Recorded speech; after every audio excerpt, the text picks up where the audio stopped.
नमस्कार दोस्तों, आपका स्वागत है आपके अपने YouTube चैनल स्टोरी टेलर में। आज जो कहानी मैं आपको सुनाने जा रहा हूँ वो कहानी है एक ट्रक ड्राइवर के साथ हुई भूतिया घटना की। ये कहानी आपको अंदर तक झकझोर देगी, तो चलिए सुनते हैं आज की कहानी। पर अगर आप इस चैनल पर नए हैं तो इसे सब्सक्राइब कर दे, जिससे आप हमारी फैमिली का हिस्सा बन जाएंगे और हमारी आने वाली हर वीडियो की नोटिफिकेशन आपको मिलती रहेगी। साथ ही अगर आपको कहानी पसंद आती है तो इसे लाइक भी करें, जिससे हमें मोटिवेशन मिलता है आपके लिए ऐसी ही कहानियां लाने का। चलते हैं कहानी की तरफ। दिसंबर की ठंडी रात थी। पहाड़ी इलाकों में सर्दी जैसे किसी कोमल सुई की तरह नहीं, बल्कि लोहे की कीलों की तरह चुभती है। पंजाब के मोगा से निकलते हुए हरकिशन सिंह ने इस ठंड को ध्यान में रखकर अपने कपड़ों की परतें एक एक करके पहन ली थीं। भीतर मोटा ऊनी स्वेटर, ऊपर से फौजी जैकेट, पगड़ी के नीचे कान ढकने वाला कपड़ा और हाथों में मोटे ऊनी दस्ताने। टाटा 1613 का इंजन पुराने मेटल के गर्जन के साथ चालू हुआ। ट्रक के डैशबोर्ड पर लगे पीले बल्ब की हल्की रोशनी में हरकिशन के चेहरे की मोटी मूछें और थकी हुई आंखें साफ दिख रही थीं। ट्रक के भीतर डीजल और ग्रीस की मिश्रित गंध थी, वही गंध जो किसी पुराने ट्रक का हिस्सा बन जाती है। रात के लगभग 12:30 बज रहे थे। पहाड़ की सड़कों पर कोई और गाड़ी नहीं थी, सिर्फ इंजन की घरघराहट और कभी कभी दूर किसी अज्ञात दिशा से आने वाली हवा की सीटी जैसी आवाज। कोहरा इतना घना था कि हाई बीम हेडलाइट भी बेबस थी। रोशनी कोहरे में टकराकर वापस लौट आती और ट्रक के सामने बस कुछ ही मीटर की दूरी तक धुंधली सड़क नजर आती। हर मोड़ पर ऐसा लगता कि बस यही सड़क खत्म हो जाएगी और सामने अंधेरा ही अंधेरा होगा। करीब 1:15 बजे हरकिशन एक ऐसे हिस्से में पहुंचा जहां सड़क एकदम संकरी थी। बाईं तरफ गहरी खाई और दाईं तरफ पत्थरों की ऊंची दीवार। ट्रक के टायर सड़क के बिल्कुल किनारे से गुजर रहे थे। तभी उसने कुछ सुना। पहले तो लगा जैसे हवा के झोंके में कोई टूटी हुई खिड़की हिल रही हो, लेकिन फिर वह आवाज साफ होने लगी। अब्बू, बचाओ, अब्बू, मुझे बचा लो। यह आवाज इतनी मासूम लेकिन इतनी डरी हुई थी कि सुनते ही उसकी रीढ़ में ठंडी लहर दौड़ गई। उसने रेडियो का वॉल्यूम बंद कर दिया और ध्यान से सुना। हाँ, यह सचमुच एक बच्चे की चीख थी और यह पीछे से आ रही थी। उसने रियरव्यू शीशे में देखा। कोहरे के बीच हेडलाइट की मध्यम रोशनी में एक दुबला पतला लड़का 10-11 साल का नंगे पांव सड़क पर दौड़ रहा था। उसका सलवार कुर्ता फटा हुआ था, बाल बिखरे हुए और चेहरा धूल मिट्टी से सना था। हरकिशन ने अचानक ब्रेक दबा दिए। ट्रक की चर्र की आवाज पहाड़ों में गूंज गई। हरकिशन ने जैसे ही दरवाजा खोला, ठंडी हवा का तेज झोंका अंदर आया। वह झोंका इतना ठंडा था कि उसके दस्ताने के भीतर भी हाथ सुन्न हो गए। वह नीचे उतरकर पीछे देखने ही वाला था कि तभी उसे एहसास हुआ केबिन की पीछे वाली सीट पर कोई बैठा है। उसने मुड़कर देखा। वही दुबला पतला लड़का कोने में दुबककर बैठा था। उसकी सांसें तेज चल रही थीं, आंखें लाल थीं, जैसे घंटों रोने के बाद होती हैं। ओए पुत्तर, तू कौन है? हरकिशन ने हल्की घबराई आवाज में पूछा। लड़का बोला, मेरा नाम अली है। जल्दी ट्रक भगाओ वरना वो आ जाएंगे और मुझे जिंदा नहीं छोड़ेंगे। कौन आ जाएंगे? पहले ट्रक भगाओ, अली ने विनती करते हुए कहा। हरकिशन ने बिना और सवाल किए इंजन में गियर लगाया और ट्रक को आगे बढ़ा दिया। ट्रक की भारी घरघराहट के बीच हरकिशन की नजर बार बार रियरव्यू मिरर पर जा रही थी। कोहरा और घना हो चुका था, लेकिन फिर भी एक हलचल उसे पीछे नजर आ रही थी। अचानक उसने देखा धुंध के भीतर से आकार उभरने लगे। पहले यह बस काले सफेद धब्बे जैसे थे, लेकिन कुछ ही पलों में यह साफ हो गया। करीब 20-25 लोग घोड़ों पर सवार, सभी के तन पर बिल्कुल सफेद कपड़े, सिर पर सफेद पगड़ियां और हाथों में लंबी चमकती तलवारें। उनके घोड़ों के खुरों की ठक ठक की आवाज रात के सन्नाटे में गूंज रही थी।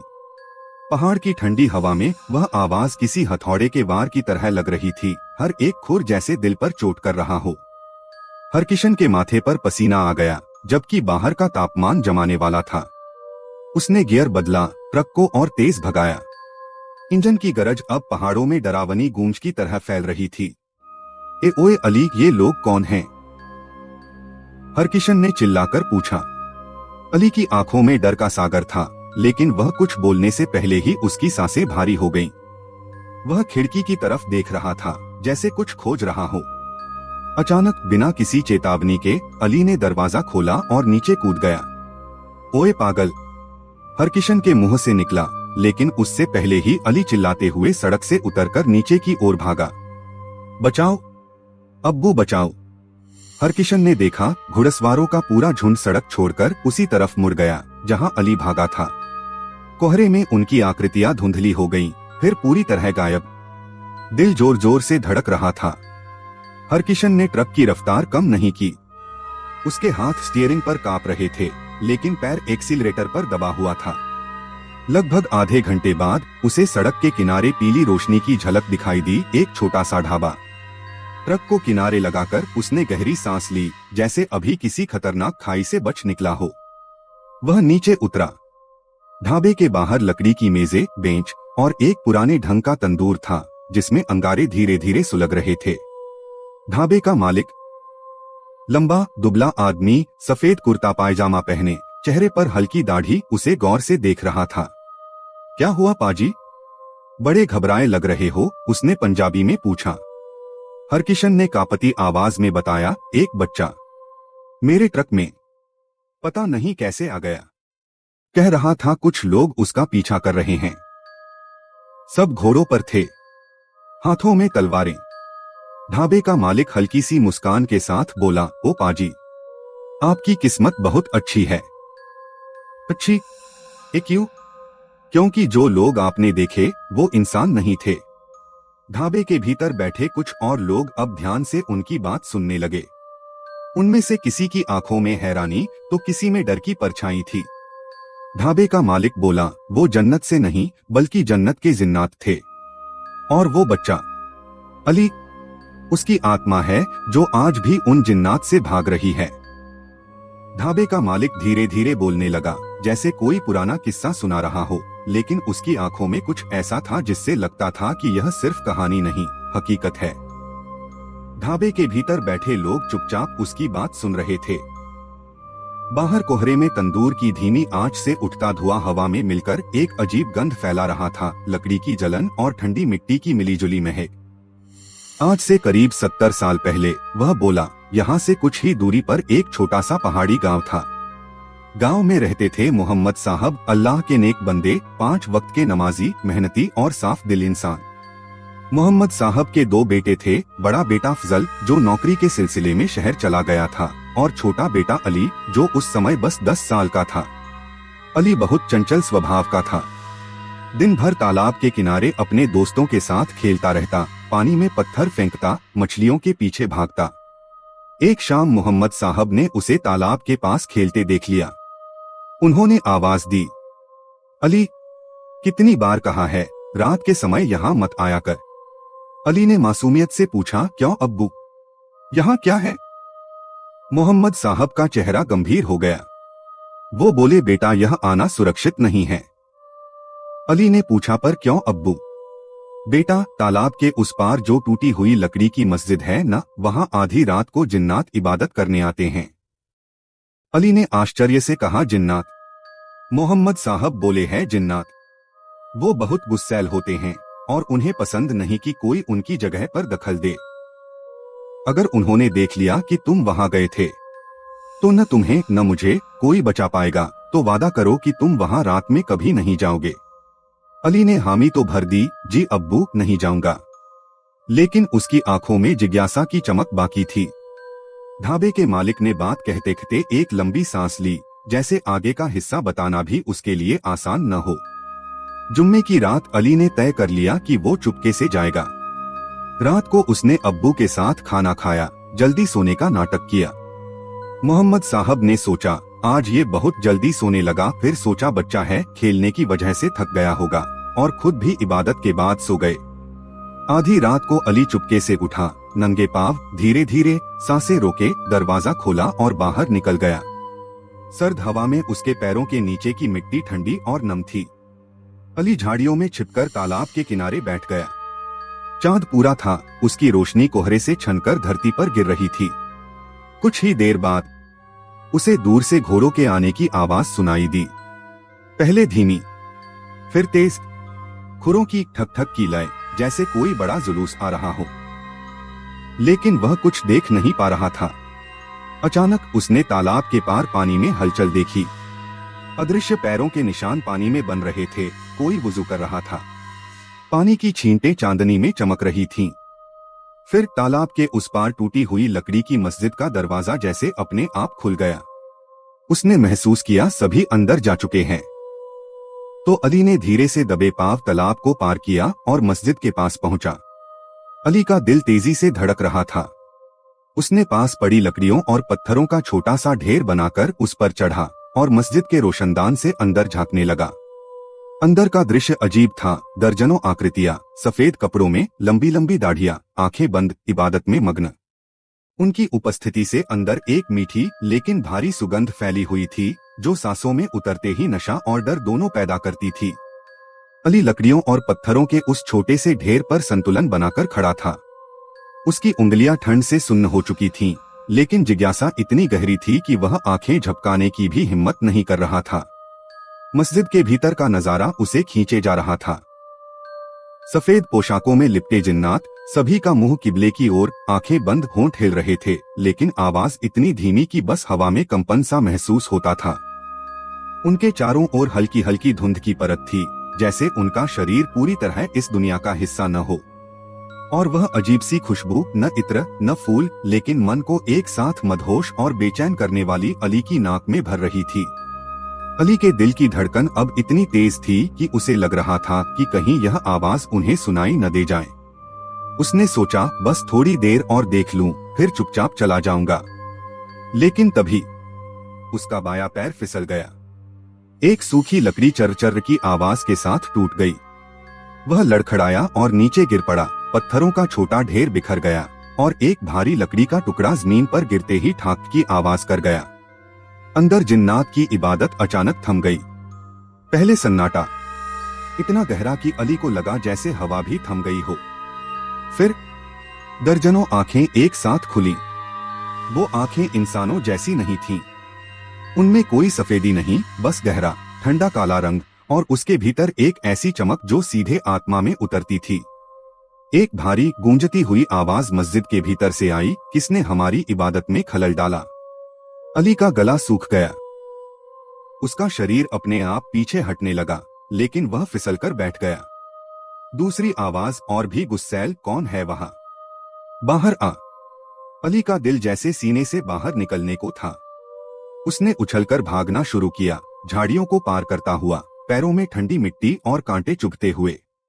मस्जिद का दरवाजा जोर से खुला और अली ने देखा सफेद पोशाकों में जिन्नात बाहर निकल आए थे। लेकिन उनका आकार इंसानों से कहीं बड़ा था और उनके पीछे वही घोड़े थे जिन्हें उसने तालाब के पार नहीं बल्कि मानो जमीन के भीतर से निकलते हुए देखा। घोड़ों के खुर जैसे जमीन को नहीं बल्कि खाली हवा को मार रहे हों, लेकिन फिर भी उनकी ठक ठक की गूंज चारों तरफ फैल रही थी। अली ने बिना पीछे देखे भागना जारी रखा। उसका गला सूख चुका था, सांस उखड़ रही थी और सिर्फ एक ही शब्द उसके होठों पर था, अब्बू, अब्बू, बचाओ। गांव के कच्चे रास्तों पर दौड़ते हुए वह अपने घर पहुंचा। दरवाजा जोर से पीटते हुए चिल्लाया, अब्बू, दरवाजा खोलो। मोहम्मद साहब हड़बड़ाकर उठे। उन्होंने जैसे ही दरवाजा खोला, अली उनके सीने से लिपट गया। अब्बू, वो मेरे पीछे हैं, वो मुझे मार देंगे। कौन? जिन्नात। मैंने उन्हें देख लिया, वो मुझे छोड़ेंगे नहीं। मोहम्मद साहब का चेहरा उतर गया। पर बेटा, वो तुम्हारे पीछे क्यों लगे हैं? अली ने बताया, मैं उन्हें छुप कर देखने गया था, उन्होंने मुझे वह देख लिया। मोहम्मद साहब बोले, मैंने मना किया था बेटा, वहां मत जाना। बाहर चांद बादलों में छिपा था। रात का अंधेरा गाढ़ा, भारी और लगभग सांस रोक देने वाला था। मोहम्मद साहब दरवाजे पर खड़े थे, उनके हाथ में कुरान शरीफ, होठों पर तेज तेज कलमा। कमरे के कोने में अली सहमा बैठा था। आंखों में डर का वो रंग था जो किसी बच्चे की मासूमियत को हमेशा के लिए छीन लेता है। जमीन की हल्की कंपन अब तेज होती जा रही थी, जैसे किसी विशाल ढोल को अंदर से बजाया जा रहा हो। घोड़ों के खुरों की गूंज अब उनके घर के बाहर थी। दरवाजे के उस पार सफेद धुंध में लिपटे लंबे लंबे जिन्नात खड़े थे।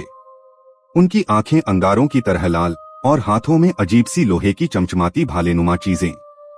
एक जिन्न जो बाकी से कहीं बड़ा था आगे आया।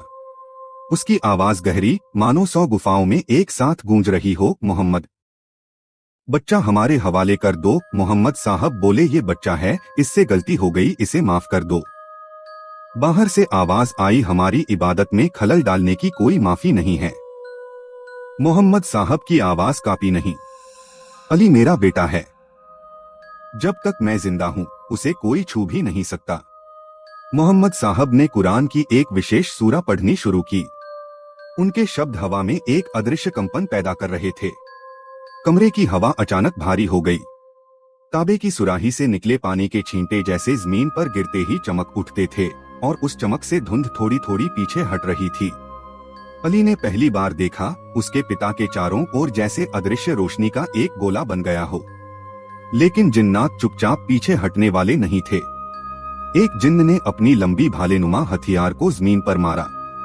धड़ाम, जमीन फटी और उसमें से धुएं और आग की लपटें निकली। घर का आधा हिस्सा जैसे पल भर में जलने लगा। लेकिन अजीब बात ये थी कि आग से लकड़ी काली नहीं हो रही थी, वो बस जलती और फिर बुझ जाती थी, मानो सिर्फ डर पैदा करने के लिए हो। सबसे बड़ा जिन्न अब आगे बढ़ा। उसकी लंबाई लगभग दरवाजे से दोगुनी थी और उसकी आंखें सीधे मोहम्मद साहब की आंखों में गड़ी थीं। आप एक नेक इंसान है, हम आपको कुछ नहीं करना चाहते, हट जाओ और बच्चा हमारे हवाले कर दो। तुम इंसान हो, हमसे लड़ोगे। मोहम्मद साहब ने कलमा पढ़ते हुए कहा, अगर अल्लाह ने चाहा तो मैं 1000 जिन्नों से भी लड़ सकता हूँ। अगले ही पल कमरे की जमीन फटी और जिन्नात अपने घोड़ों समेत बाहर निकलने लगे। मोहम्मद साहब बोले, अली तू भाग जा, मैं इन्हें ज्यादा देर रोक नहीं पाऊंगा। जिन्न ने एक तेज झटका दिया। उसकी हथेली ने मोहम्मद साहब की छाती पर प्रहार किया। एक भारी धप्प की आवाज के साथ मोहम्मद साहब जमीन पर गिर पड़े। उनकी आंखें खुली रहीं, लेकिन उनमें चमक अब नहीं थी। अली चीख पड़ा, अब्बू। जिन्नात की नजरें अब अली पर थीं। अली दरवाजे के दूसरी ओर से निकलकर भागा। ठंडी हवा उसके चेहरे पर चाबुक की तरह लग रही थी। उसके पैरों में चप्पल भी नहीं थी और कंकड़ पत्थर उसके तलवों को चीर रहे थे, लेकिन डर इतना गहरा था कि दर्द महसूस ही नहीं हो रहा था। पीछे घोड़ों की ठक ठक, जिन्नात की गहरी सांसों की आवाज और बीच बीच में वो फुसफुसाहट, रुक जा, अब तू नहीं बच सकता। अली का घर से ढाबे तक का रास्ता लंबा था, लेकिन उस रात वो जितना भागा उतना कभी जीवन में नहीं भागा था। उसके फेफड़े जल रहे थे, दिल जैसे छाती फाड़कर बाहर निकलने को था। कहते हैं अली तो अब्बू के मरने के बाद ही मर गया था, लेकिन उसकी आत्मा आज भी जिन्नत से भाग रही है और जिन्नात आज भी उसका पीछा कर रहे। आज भी कभी कभी वहां से गुजरने वाले ट्रकों से अली मदद मांगता है। ढाबे का मालिक कहानी सुनाते सुनाते रुका। हरकिशन सिंह और बाकी लोग पत्थर जैसे सन्नाटे में थे।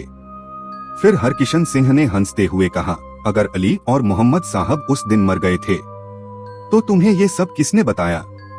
ढाबे का मालिक धीमे से मुस्कुराया, वो मुस्कान जिसमें गर्मजोशी नहीं बल्कि ठंडा डरावना रहस्य था। सवाल अच्छा किया, लेकिन क्या तुम ये सुनकर सह पाओगे कि मुझे ये सब कैसे पता? हरकिशन के माथे पर पसीना था। क्यों? क्योंकि वो धीरे से बोला, मैं वही हूँ जिसने उस रात अली और उसके बाप को देखा था। क्या हरकिशन का गला सूख गया? पीछे मुड़कर देखो। हरकिशन ने कांपते हुए गर्दन मोड़ी। पीछे जो बाकी लोग बैठे थे उनके चेहरे अब इंसानी नहीं थे। आंखें गहरी काली, मुंह से हल्की हल्की धुंध निकल रही थी। और सबके पीछे वही सफेद घोड़े जिनकी ठक ठक उसने पहले सुनी थी। वो कुछ नहीं समझ पाया, बस बेहोश हो गया। जब आंख खुली, सूरज की रोशनी चेहरे पर पड़ रही थी। वो एक पुराने तालाब के किनारे पड़ा था। सामने टूटी हुई लकड़ी की छोटी मस्जिद थी, वही जिसके बारे में उसने कहानी सुनी थी। वो लड़खड़ाते हुए उठा, अपने ट्रक तक पहुंचा, इंजन स्टार्ट किया और बिना पीछे देखे सड़क पर ट्रक भगा दिया। हरकिशन बताता है कि उजरत पता नहीं उसकी जान कैसे और क्यों बची। उस रात के बाद की जिंदगी कभी पहले जैसी नहीं रही। वो अब रात को कभी अकेले सफर नहीं करता और जब भी नींद आती है वो ढाबा, वो जिन्नात और अली की चीखें उसके सपनों में फिर से लौट आती हैं। और सबसे डरावनी बात, कभी कभी ट्रक की हेडलाइट्स में उसे सड़क किनारे एक छोटा लड़का दिखाई देता है जो बस एक ही बात कहता है, अंकल मुझे बचा लो। अगर कहानी पसंद आई हो तो इसे लाइक जरूर करें और हम आपके लिए ऐसी ही कहानी लाते रहेंगे।